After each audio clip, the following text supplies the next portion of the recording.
All right. Speaking of the Patriot way and Bill Belichick, Tom Brady finds his way out of New England. And the big question for the Patriots is, who will the quarterback be? They've seen an exodus of plenty of free agents led by Brady. Jarrett Stidham is on the roster. Andy Dalton is still available. Cam Newton may be cut, and I think as soon as today, by the Carolina Panthers, because they're not going to find a trade partner for him.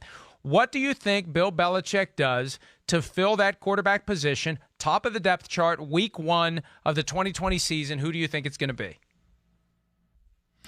Well, now that Duke Tobin has told Ian Rappaport that we would work with Andy Dalton on possibly finding him a new place to play or whatever he did, and I'm paraphrasing that. If I'm wrong, it's something like that.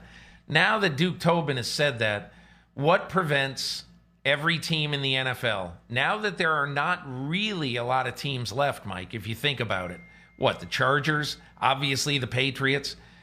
If you're the Patriots right now, if you're the Patriots, what prevents you from saying, cut him, and then signing Andy Dalton 1 year, $7 million, prove it contract, and they agree with him at the end of this, we won't tag you. So in other words, then you don't have to pay Andy Dalton 17. You could just pay him 7. And again, because my point is that Belichick's going to sit on the sidelines and just wait and see all these quarterbacks who need a place to play. They got to sign somewhere. So they may have to use 2020 as a audition moment.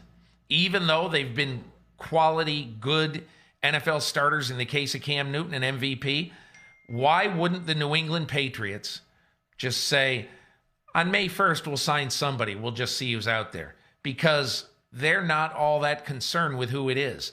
In my opinion, and I've said this all along, I have zero inside information on this. Zero.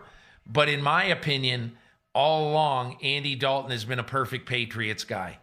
Egoless dude, hard worker, will do anything that they say, never complains. He's got the Patriot ethos. And again, for some reason, hard for me to picture Cam Newton that way. The Cam Newton I've seen in training camp with being the dancer and the yeller and and again, that's fine. That's who he is. And a lot of teams, that's wonderful. Probably 25 teams, that's wonderful. Just can't imagine it happen in New England. But again, I don't know, Mike. I think they wait and they look at the pool of quarterbacks, whatever it is, on April 29th, May 3rd, whatever it is, and they pick one. I agree with you about Cam Newton. I'm fascinated by what Newton could do with the Patriots because he's 2-0 all time against the New England Patriots, and Bill Belichick has had a hell of a time with mobile quarterbacks, and I'd love to see them get one. And that brings me back to Taysom Hill. We haven't heard much about him this week other than there's a first-round tender that was applied to the restricted free agent, $4.6 million. Anyone can make him an offer, and usually that kind of stuff happens after the first wave of free agency. But do you think the Patriots will take a look at maybe trying to snag Taysom Hill, give up their first-round pick, pay Taysom Hill, get him from the Saints, assuming they wouldn't match? I think they're going to match whatever offer is made.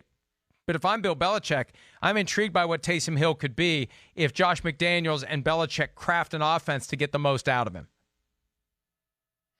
There's no question about it. I think it's an intriguing thing to do. It just depends how much cash you have in year one and how much cash you could put into that contract. The Saints are not in great cap shape.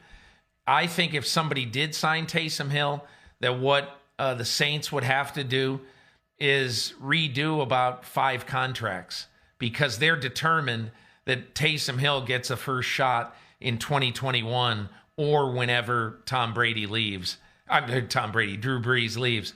So I look at this right now. I think Taysom Hill would be great for them, but I'm a little concerned, honestly, that the Patriots would hand the reins to Taysom Hill and give him the kind of contract that they would have to give him without really knowing. This would be the ultimate leap of faith by Bill Belichick. Does anybody really know? It's funny, Mike. I looked at his stats at Brigham Young. I don't know, one time this year I looked them up. They were not very good. You know, and again, it's hard to tell that, obviously, but wow, that would be a gutsy call by the Patriots because they have to put a lot of money into the first year of the contract for the Saints not to match. Yeah, absolutely. Absolutely. And Sean Payton believes in him, but whether that translates to any other team, that remains to be seen. It's a fascinating possibility, though, because of the mobility that he brings to the table, and that the Patriots haven't had a guy like that, and they've had issues defending guys like that throughout the course of the last 20 years. Hi, I'm Mike Tirico, and thanks for watching. Make sure to hit subscribe for the latest news and highlights from NBC Sports.